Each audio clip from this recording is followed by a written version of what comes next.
Somewhere right now, a 22-year-old with a genuinely good degree is filling out application number 200 and something. They know it's 200 and something because they have a spreadsheet. Yes, a spreadsheet. Tracking job rejections, color-coded, with a pivot table. This is, and I say this with love, the most Gen Z sentence I have ever written. A generation raised on productivity apps is using enterprise-level analytics to track the specific ways in which nobody will give them a job. And somewhere else right now, a hiring manager is looking at that same 22-year-old's application and sighing in a way that has become a whole documented cultural phenomenon. Because apparently this generation cannot be hired. This is the headline. Everywhere. Gen Z is unemployable. Gen Z can't communicate. Gen Z quits by lunch on day 2. This is the wealth records. And today we are going to properly investigate this claim. Not to defend Gen Z out of loyalty, not to pile on because it is trendy content, to actually look at the data and find out what is happening here. Because the honest answer is significantly more interesting than an entire generation is lazy. And it involves some genuinely strange numbers that nobody has fully explained to you yet. If you are new here, hit subscribe. Because today's video is going to make you feel either deeply seen or deeply outed, depending entirely on which generation you belong to. Drop below your age and one word describing how your first job search actually went. We are building the most honest job market survey on the internet in the comments. Let's start with the headline claim, because the headline claim is everywhere. 1 in 6 hiring managers say they are hesitant to hire Gen Z at all. 3/4 of companies who hired recent graduates described some or all of them as unsatisfactory. 9 in 10 hiring managers think new graduates need etiquette training. Etiquette training in 2026, like we are preparing debutantes for a ball, instead of preparing people to answer emails and show up to meetings. The complaints are specific and repeated across nearly every survey on this topic. Poor communication, difficulty with basic workplace expectations, higher turnover, a perceived lack of motivation reported by about half of employers surveyed. On paper, this looks damning. A whole generation collectively somehow worse at working than every generation that came before it, all of whom also started somewhere. Except here's the first crack in the story.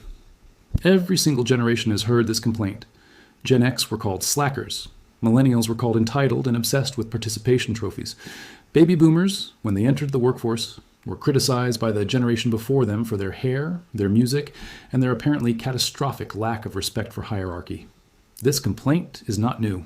This complaint is the sound an established workforce makes every single time a new generation arrives and does things slightly differently. It is essentially workplace folklore, passed down, recycled, applied to whoever is youngest. So is Gen Z actually different, or are we just watching the oldest story in employment history? The honest answer is both things are true simultaneously, and that is where this gets interesting. Let's talk about the number that nobody is properly contextualizing: youth unemployment. In the United States, unemployment for workers aged 16 to 24 sits at more than double the overall national rate. Not slightly higher, more than double. In the United Kingdom, youth unemployment has been running above 11%. In parts of Asia, according to research cited by major financial institutions, youth unemployment runs 2 to 3 times higher than the general population's rate. This is not one country having a bad year. This is a globally consistent pattern, which raises an obvious question. If the problem were purely that Gen Z has bad manners and cannot handle a group project, why would this be happening in every country simultaneously, across wildly different cultures, education systems, and hiring norms? Bad manners are not typically a globally synchronized phenomenon. Structural economic shifts, on the other hand, absolutely are. Now let's talk about the entry-level job, because the entry-level job has a specific problem. It is disappearing. Not slowing down, disappearing.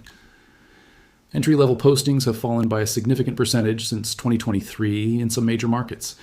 And here is the part that should make every hiring manager complaining about Gen Z sit down for a moment.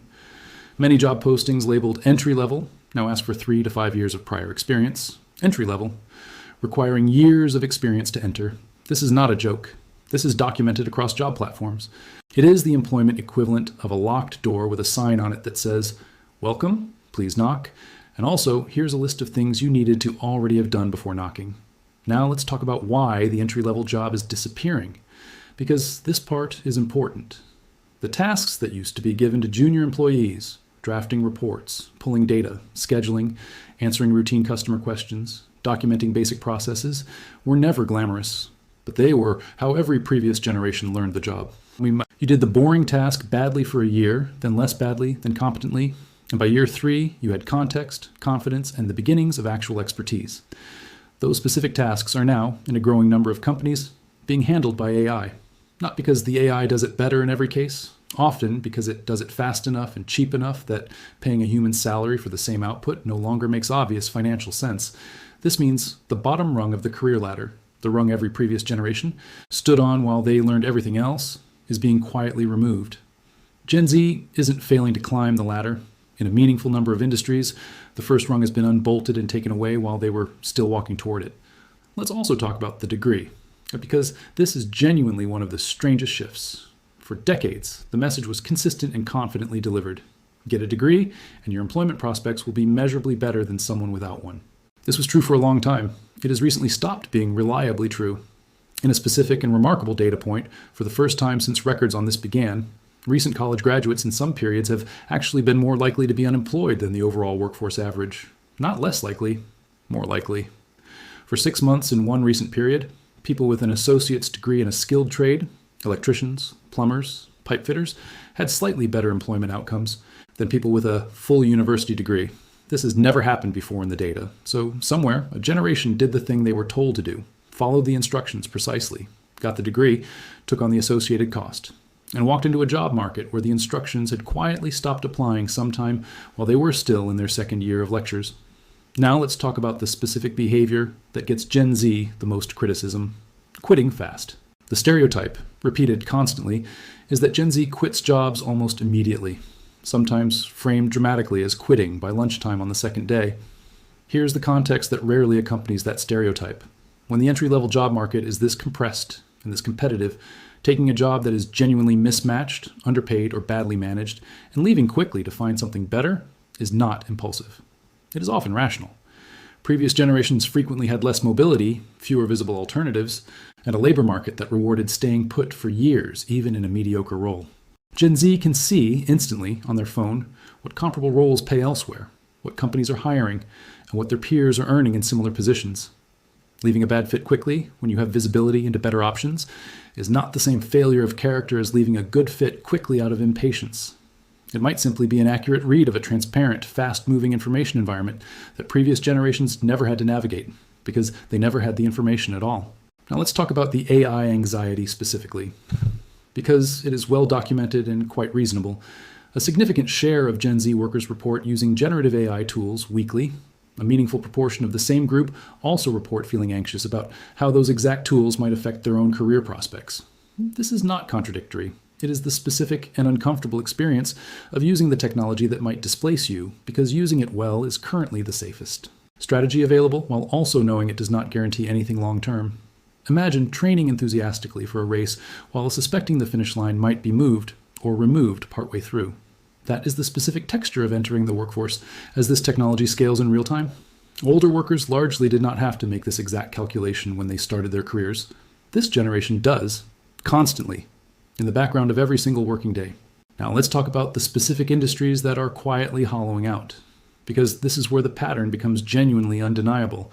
Finance and information services, two industries that historically absorbed an enormous proportion of graduating students every single year, have been shedding jobs at a consistent pace over recent periods. Meanwhile, healthcare postings have risen dramatically above pre-pandemic levels. Nursing, allied health, physician, and surgeon openings have all expanded significantly. Computer programming employment, meanwhile, dropped to its lowest point in decades. Read that combination back. The industry most associated with cutting-edge technology is one of the industries contracting hardest for entry-level hiring. This is not a coincidence. This is the industry most exposed to the exact technology it built. Junior coding tasks, junior data tasks, junior drafting and documentation tasks across finance and tech are precisely the tasks that current AI tools handle competently enough to make junior hiring, in the eyes of many companies, look financially unnecessary. The career advice that dominated the last 15 years, learn to code, get into tech, that is where the safe and lucrative jobs are, was extremely reasonable advice for most of that period. It has become measurably less reliable in exactly the years Gen Z has been trying to follow it. This is the cruel timing at the center of this entire story. A generation was told, correctly at the time, to prepare for one economy. They prepared, diligently, then walked directly into a different one that changed while they were still doing the specific things they were told to do. Now, let's talk about something almost never mentioned in the Gen Z is unemployable narrative: housing. Because housing quietly reshapes almost every career decision this generation makes. A large majority of young workers report that housing affordability directly affects where they can work and what jobs they can realistically accept.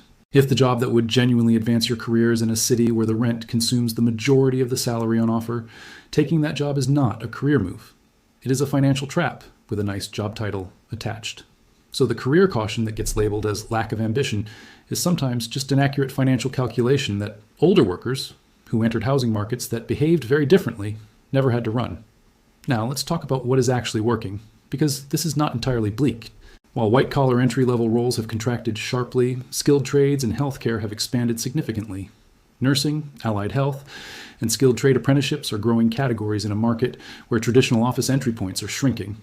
A meaningful share of Gen Z graduates are actively pursuing or already working in blue-collar and trade roles, specifically because they offer more stability, better pay relative to entry cost, and far more resistance to AI displacement than many white-collar entry-level positions currently do.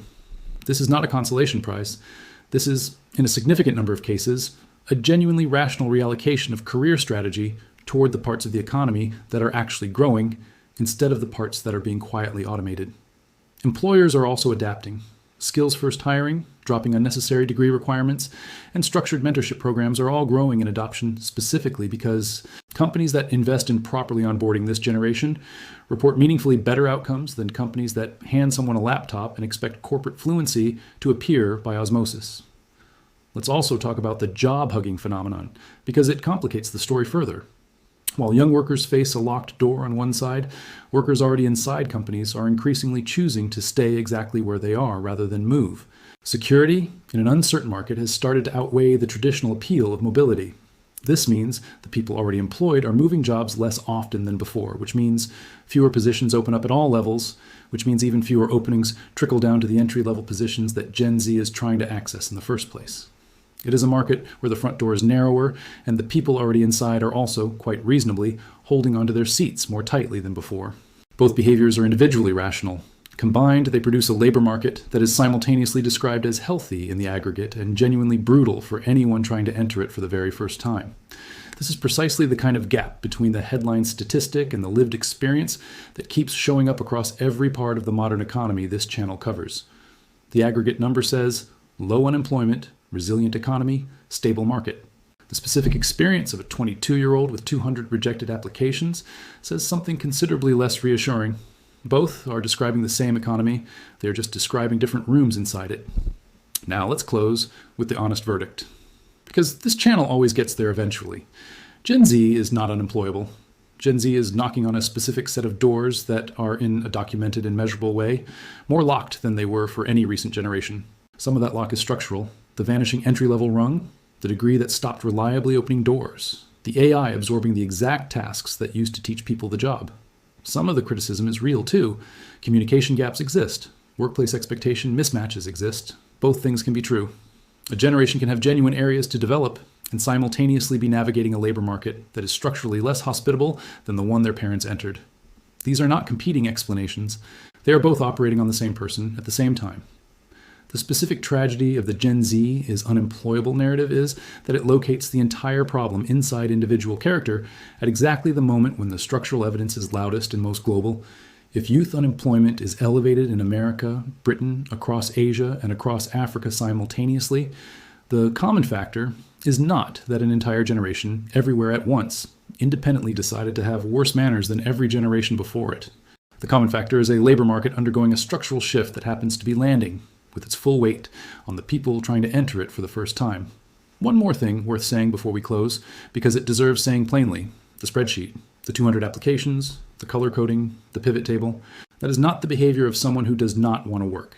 That is the behavior of someone treating a genuinely difficult problem with more rigor and more data discipline than most job seekers of any generation have ever applied to their own career. If anything, that spreadsheet is a symptom of exactly the opposite trait to the one this generation keeps getting accused of. It is evidence of someone trying extremely hard inside a system that is currently making it disproportionately difficult for the effort to land anywhere. Maybe the headline was always slightly wrong. Not Gen Z is unemployable. Gen Z is applying, tracking, adapting, reskilling, and still getting told that the problem is their personality. That is a very specific kind of unfair, and it deserves to be named plainly once before the video ends.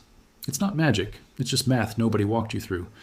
The math of why entry-level jobs are vanishing, why a degree stopped guaranteeing anything, and why the generation being called unemployable might actually be the most accurately informed generation to ever try to get a job.